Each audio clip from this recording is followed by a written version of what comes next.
साथ संगत जी, केवल निरंकारी कहलाना ही काफ़ी नहीं है। प्यारे साथ संगत जी, प्यार से कहना धन निरंकार जी। साथ संगत जी, आज मैं आपके साथ एक ऐसी कहानी साझा करना चाहता हूँ। यह कहानी एक साधारण से इंसान की, जिसका नाम था माधव। माधव आप ही की तरह, हम ही की तरह संगत में आता था। साथ संगत जी, सेवा करता, सुमरन करने की कोशिश भी करता, लेकिन उसके मन में एक बेचैनी थी, एक सवाल था और जो उसे बार बार कचोट रहा था।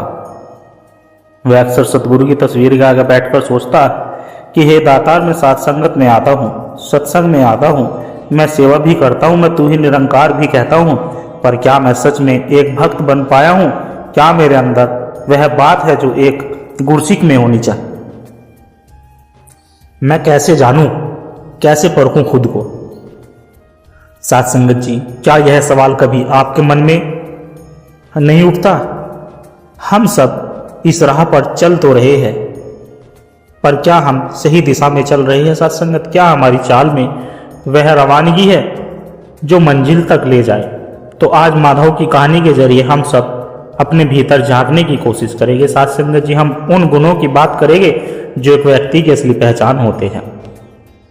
यह वह कसौटी है जिस पर हम खुद को कसकर देख सकते हैं। तो चलिए साथ संगत, इस रूहानी सफर पर निकलते हैं और देखते हैं कि माधव की कहानी में हम अपनी झलक कहाँ देख पाते। और सबसे पहला गुण साथ संगत जी, भक्ति की नींव का पहला पत्थर है पूर्ण समर्पण और अटूट विश्वास। अब माधव को लगता था कि उसका विश्वास तो बहुत पक्का है। जब भी कोई मुश्किल आती, वह अरदास करता और कहता कि मालिक, सब तुझ पर छोड़ा। लेकिन क्या यह सच में समर्पण था? एक बात की बात है साथ संगत जी, माधव ने अपनी छोटी सी जमा पूंजी से एक दुकान खोली, बड़ी मेहनत की, दिन रात एक कर दिया, दुकान अच्छी चल निकली। माधव संगत में आकर शुक्राना करता, दातार सब तेरी कृपा है। लेकिन फिर साथ संगत जी, जिंदगी ने इम्तहान लिया। बाजार में मंदी आई और माधव की दुकान का काम एकदम ठप पड़ गया। जो ग्राहक रोज आते थे, उन्होंने मुंह फेर लिया। धीरे धीरे जमा पूंजी खत्म होने लगी, कर्ज का बोझ बढ़ने लगा। अब माधव का विश्वास डगमगाने लगा। अब उसकी अरदास में शुक्राना नहीं, शिकायतें थी। हे निरंकार, यह तू क्या कर रहा है? मैंने तो सब तुझ पर छोड़ दिया था, फिर ऐसा क्यों? मेरी भक्ति में क्या कमी रह गई थी? उसका मन हजारों सवालों से भर गया। रात को नींद नहीं आती, दिन में चैन नहीं मिलता।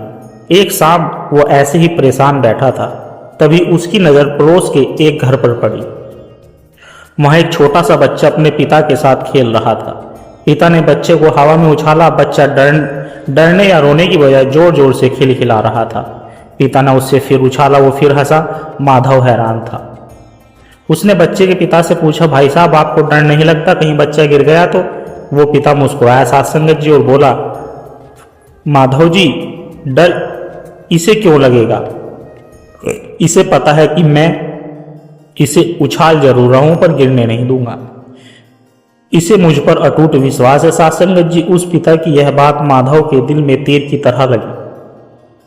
उसे अपनी भूल का एहसास हुआ। वह समझ गया, समर्पण का मतलब यह नहीं होता कि जीवन में मुश्किलें नहीं आएगी। समर्पण का मतलब होता है यह मानना कि उछलने वाला भी वही है और संभालने वाला भी वही है।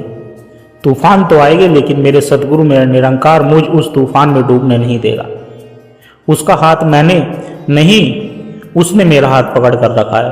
उस दिन माधव ने रोते हुए अरदास की कि हे दातार, मुझे माफ कर दे। मैं कहता था कि सब तुझ पर छोड़ा, पर असल में मैंने अपनी अकल की पतवार को अपने हाथ से छोड़ा ही नहीं था।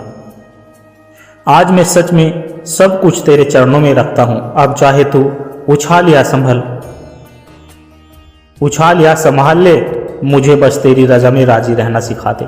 साथ संगत जी, यह होता है सच्चा समर्पण, जब हमारी मैं पूरी तरह मिट जाए और सिर्फ तू ही रह जाए। जब माधव इस गुण को समझने लगा, तो उसके सामने दूसरी चुनौती आ गई। दूसरा गुण, निंदा, नफरत से प्रेम और सत्कार का भाव। अब माधव की दुकान के सामने ही एक दूसरा दुकानदार था, हरिलाल। हरिलाल का काम माधव से ज्यादा चलता था और वह अक्सर माधव को देखकर ताने कसता, क्यों माधव, सत्संग जाने से दुकान नहीं चलती? मेहनत करनी पड़ती है। कभी वह माधव के ग्राहकों को बहका लेता, कभी उसकी बुराई करता। माधव के मन में हीरालाल के लिए बहुत गुस्सा और नफरत भर गई थी। संगत में वह भले ही ज्ञान की बातें सुनता कि सब में एक ही निरंकार है, लेकिन साथ संगत से बाहर आते ही हरिलाल का चेहरा देखकर उसका खोल जाता था। वो मन ही मन सोचता कि इसमें निरंकार कैसे हो सकता है, यह तो राक्षस है। एक दिन संगत में एक महात्मा जी समझा रहे थे कि उन्होंने एक कहानी सुनाई कि एक संत थे, वह अपनी कुटिया के बाहर बैठे माला फेर रहे थे। एक आदमी आया और उन्हें बिना मतलब के गालियां देने लगा। बहुत बुरा भला कहा। संत चुपचाप सुनते रहे, मुस्कुराते रहे। जब वो आदमी थक कर चुप हो गया तो संत ने पूछा, भाई अगर तुम किसी को कोई तोहफा दो और वो उसे ना ले तो वो तोहफा किसका हुआ? उस आदमी ने कहा कि मेरा। संत मुस्कुराए और बोले, भाई इतनी देर से तुम मुझे गालियों का तोहफा दे रहे हो, पर मैंने तो उसे नहीं लिया, तो यह तोहफा किसका हुआ? साथ संगत जी, यह बात सुनकर माधव को लगा जैसे किसी ने उसे आईना दिखा दिया हो। वह समझ गया कि हरिलाल जो नफरत और निंदा की कीचड़ उछाल रहा है वह तो उसका कर्म है, लेकिन उस कीचड़ को अपने ऊपर पड़ने देना या ना देना यह हमारी मर्जी है। मैं क्यों उसकी नफरत के बदले में अपने मन में नफरत का जहर घोल रहा हूँ? मैं क्यों उसके अहंकार की आग में अपने सुकून को जला रहा हूँ? उस दिन के बाद सासंगत जी माधव बदल गया। अब जब भी हरिलाल उसे ताने मारता, माधव मुस्कुराकर उसे धन्यकार जी कह देता। शुरू में हरिलाल को बड़ा अजीब लगा, पर माधव का व्यवहार नहीं बदला। वो अब हरिलाल में एक भटके हुए इंसान को देखता, एक ऐसे इंसान को जिससे शायद प्यार की सबसे ज्यादा जरूरत थी। उसने अपने मन से हरिलाल के लिए सारा मैल निकाल दिया और जब मन साफ हुआ तो सासंगत जी साथ संदीप जी तो भक्ति का तीसरा फूल खिलने को तैयार हो गया। वह गुण है निस्वार्थ सेवा की भावना। पहले माधव सेवा तो करता था, लेकिन मन के किसी कोने में एक भाव रहता था, अगर वह संगत में झाड़ू लगाना चाहता था कि कोई महात्मा उसे देख ना ले, उसकी तारीफ करे। अगर वह लंगर में सब्जी काटता तो मन में हिसाब रखता था कि आज मैंने 2 घंटे सेवा की है, सेवा में भी मैं कहीं ना कहीं जिंदा था। साथ संगत जी, एक दिन बहुत जोर की बारिश हो रही थी, संगत खत्म हो चुकी थी, सब अपने अपने घर जा रहे थे। माधव भी निकलने लगा, तभी उसने देखा कि एक बुजुर्ग बहन जी जो बहुत दूर से आती थी वह बाहर खड़ी भीग रही थी, क्योंकि उनके पास छाता नहीं था। माधव के मन में ख्याल आया कि मुझे क्या, मैं तो निकलूं, लेकिन फिर उसके अंदर से एक आवाज आई कि माधव, अगर इस बहन की जगह तेरी माँ होती तो क्या तू ऐसे ही चला जाता? बस यह ख्याल आना था कि माधव रुका। उसने अपना छाता उन बहन जी को दिया और कहा कि माता जी, आप यह ले लीजिए, मेरा घर पास में ही है, मैं ऐसे ही चला जाऊंगा। वह बहन जी की आंखों में जो दुआएं और आशीर्वाद माधव ने देखा वह उसे किसी तारीफ से बड़ा लगा। उस दिन भीगते हुए घर जाते वक्त माधव को पहली बार एहसास हुआ कि सच्ची सेवा क्या होती है। सच्ची सेवा वो नहीं जो दिखाने के लिए की जाए। सच्ची सेवा वो है जो मन के एक निस्वार्थ भाव से चुपचाप इस एहसास के साथ की जाए कि हे दातार, तू मुझे इस लायक बना रहा है कि मैं तेरे ही बनाए हुए किसी इंसान में काम आ सकूं। यह सेवा किसी पर एहसान नहीं, यह तो तेरा शुक्राना करने का एक जरिया है। तो सासंगत जी, माधव ने अपनी यात्रा के यह 3 पड़ाव पार किए। उसने सीखा कि विश्वास का अर्थ हर हाल में राजी रहना, उसने सीखा कि प्रेम का अर्थ दूसरों की बुराई में भी अच्छाई खोजना, और उसने सीखा सासंगत जी, सेवा का अर्थ है मैं को मिटाकर शुक्राना करना। लेकिन सफर अभी भी बाकी, अभी और भी गुण है सासंगत जी जिन्हें जीवन में उतारना है। विनम्रता क्या है?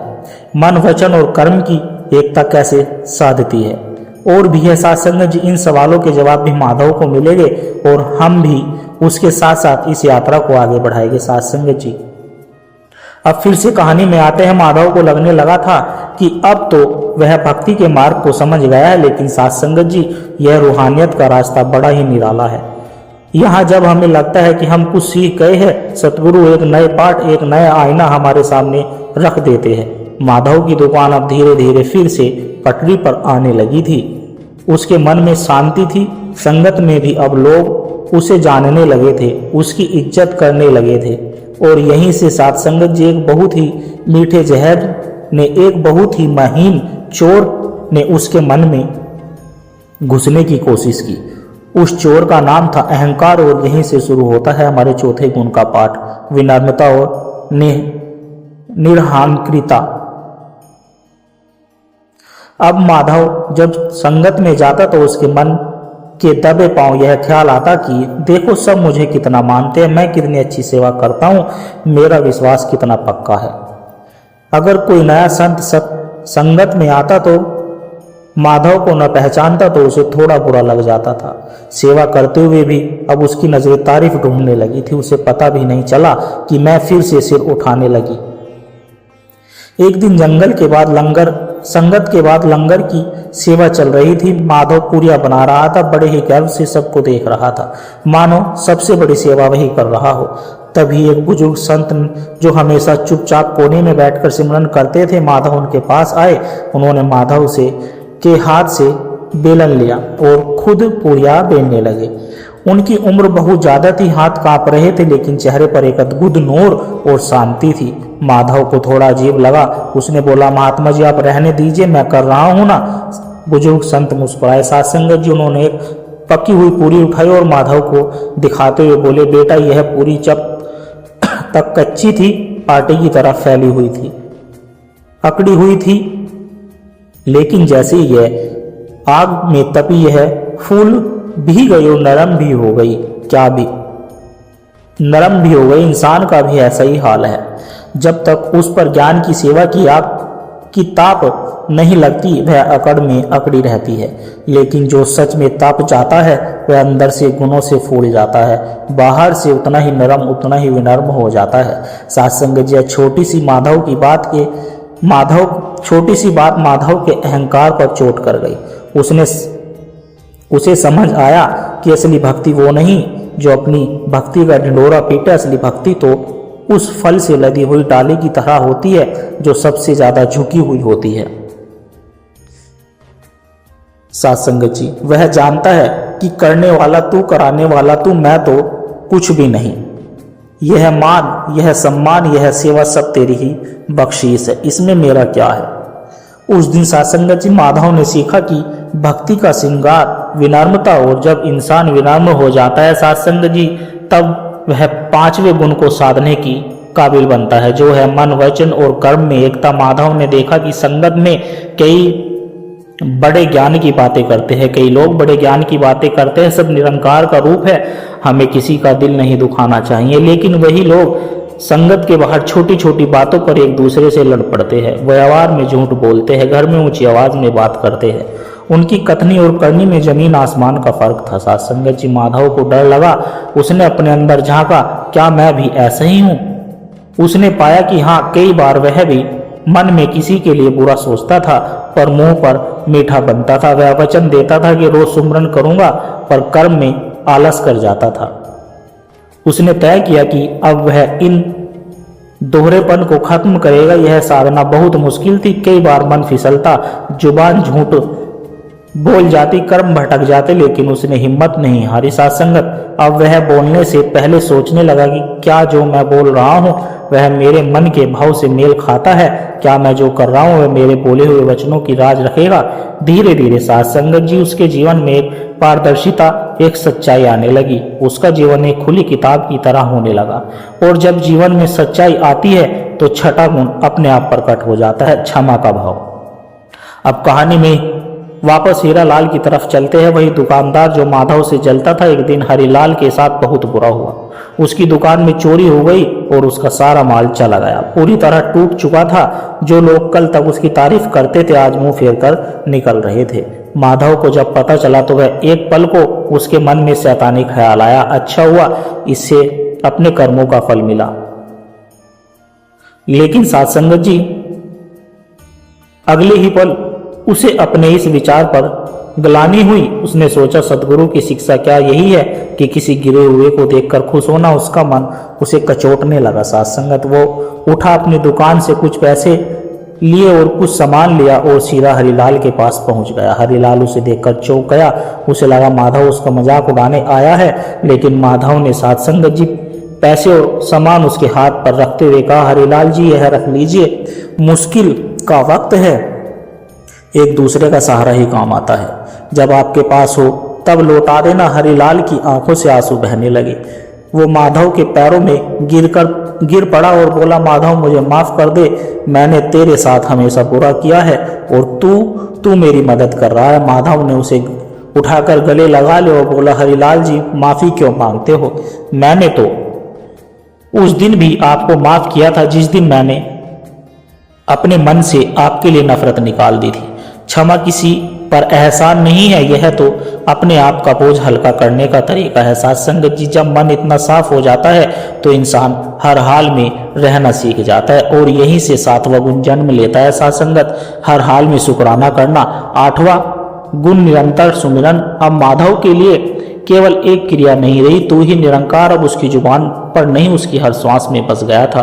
दुकान पर काम करते हुए घर में परिवार के साथ होते हुए उसका मन निरंकार से जुड़ा रहता था। और 9वां गुण साध संगत जी, सत्संग से प्रेम तो उसकी रंग भंग में बस चुका था। अब वो सत्संग जाता नहीं था, सत्संग उसके भीतर होने लगा था। उसे हर जगह हर इंसान में संगत नजर आने लगी थी। और अंत में साध संगत जी, 10वां और सबसे महत्वपूर्ण गुण ब्रह्म ज्ञान को जीना। एक दिन एक संत ने माधव से पूछा, माधव इतने साल हो गए हैं संगत में आते हुए, क्या पाया, क्या समझा। माधव ने बड़ी सहजता से उत्तर दिया कि महात्मा जी, पहले मैं सोचता था कि मैं निरंकार को भजता हूँ, फिर समझा कि निरंकार मुझ में है, पर अब सतगुरु की कृपा से यह समझ आ रहा है कि मैं हूं ही नहीं, जो है बस तू ही है। यह दुकान, यह परिवार, यह शरीर सब तेरा है और तुझ में ही मैं हूं। मैं तो बस एक लीला देख रहा हूं। साथ संगत जी, यही है ब्रह्म ज्ञान को जीना। जब ज्ञान केवल शब्द ना रहकर हमारा अनुभव बन जाए, जब हमारा पूरा जीवन ही उस निरंकार की अभिव्यक्ति बन जाए। माधव की यह कहानी हम सब की कहानी है। साथ संगत, हम सब इस यात्रा के अलग अलग पड़ावों पर है। कोई पहले गुण को साध रहा है, कोई 5वें पर संघर्ष कर रहा है। जरूरत है ईमानदारी से अपने भीतर झांकने की और सतगुरु से अरदास करने की कि हे दाता, कृपा करो, हमें वह शक्ति दो, वह समझ दो कि हम इन गुणों को अपने जीवन में उतार सके। हमारा जीवन केवल कहने के लिए नहीं बल्कि जीने के लिए गुरसिक का जीवन बन सके। तेरा ही आसरा है, तू ही पार लगाने वाला है। साथ संगत जी, प्यार से कहना, धन निरंकार जी।